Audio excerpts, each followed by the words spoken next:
Kennst du diesen einen Menschen, der nach außen wie ein Engel wirkt, aber die Macht hat, dich innerlich zu zerstören?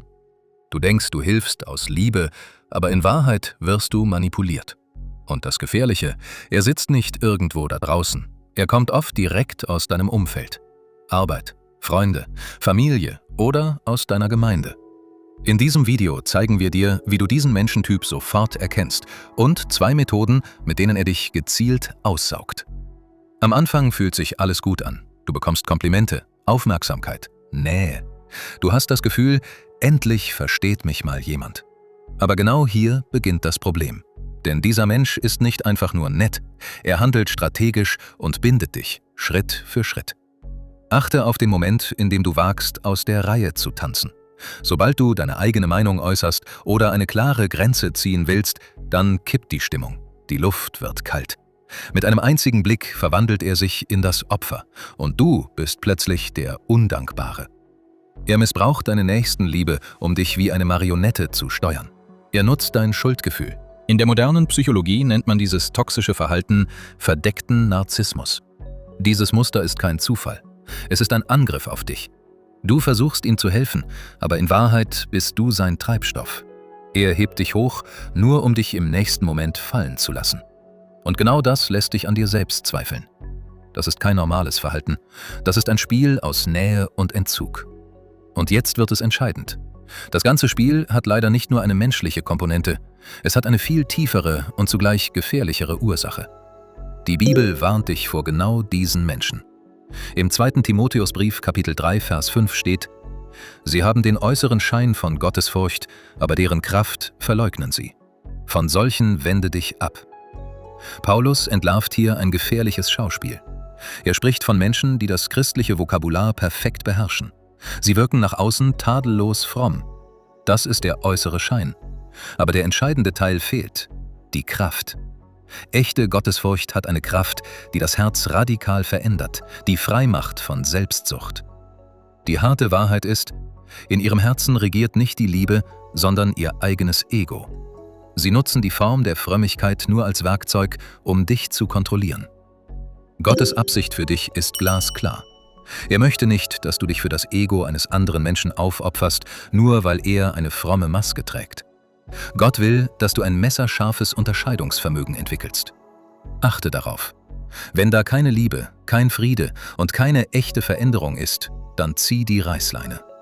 Paulus sagt nicht, diskutiere mit ihnen. Er sagt, von solchen wende dich ab. Schütze dein Herz vor dieser Täuschung. Aber hier kommt der zweite Punkt, den fast jeder übersieht. Du kennst das vielleicht. Du bist in der Gegenwart dieser netten Person und plötzlich überkommt dich eine unerklärliche Müdigkeit. Bei manchen das Gegenteil. Paniken, schlechte Gedanken oder ein innerer Schrecken. Obwohl die Worte dieses Menschen freundlich klingen, schreit alles in deinem Inneren: Lauf weg! Du fängst an deiner eigenen Wahrnehmung zu zweifeln und fühlst dich schlecht. Und das ist oft das zweite Muster, das sie nutzen. In der modernen Psychologie nennt man diese Dynamik emotionale Co-Abhängigkeit durch Einschüchterung. Hierbei geht es um eine ungesunde Machtverschiebung. Dieser Mensch nutzt subtile Schuldgefühle, um dich an sich zu binden, indem du deine Freiheit verlierst. Während sich das langsam entfaltet, wird klar, dass das nicht zufällig passiert, sondern ein gezielter Übergriff ist. Die Bibel öffnet uns die Augen für den Kampf hinter der Fassade. In Epheser Kapitel 6, Vers 12 steht: Denn wir kämpfen nicht gegen Menschen, sondern gegen Mächte und Gewalten des Bösen. Das bedeutet, der wahre Kampf findet nicht gegen den Menschen selbst statt, sondern gegen geistliche Mächte, die durch Menschen wirken können. Sie wollen deinen inneren Frieden rauben und dich von deinen Zielen abbringen. Gottes Ziel ist aber deine völlige Freiheit. Er will, dass du lernst, diese unsichtbaren Schnüre zu erkennen und sie durchtrennst. Vielleicht dachtest du in der Vergangenheit, dass Liebe bedeutet, sich alles gefallen zu lassen. Aber das war falsch. Viel wichtiger ist es, ein scharfes Unterscheidungsvermögen zu entwickeln. Damit du differenzieren kannst, wen du unterstützt und vor wem du dich schützen musst. Hier ist jetzt deine Herausforderung. Gibt es eine Person in deinem Leben, nach deren Treffen du dich immer kleiner, leer und kraftlos fühlst? Wenn ja, dann zieh dich zurück. Meide diese Personen strikt. Jesus war sanftmütig, aber er ließ sich niemals manipulieren. Gott möchte nicht, dass du die Lasten der anderen trägst, nur damit der andere gar nichts tragen muss.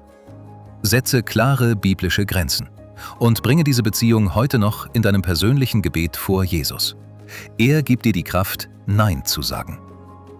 Wenn du wissen willst, wem du wirklich niemals helfen darfst, um dein eigenes Leben nicht zu ruinieren, dann klicke jetzt dieses Video. Und jetzt interessiert uns deine Meinung. Hast du solche Menschen, die gut wirken, aber böse sind, schon in deinem Leben erlebt? Schreib uns deine Erfahrungen in die Kommentare. Wenn dir das Video die Augen geöffnet hat, lass gern ein Abo und einen Daumen nach oben da. Gott segne dich.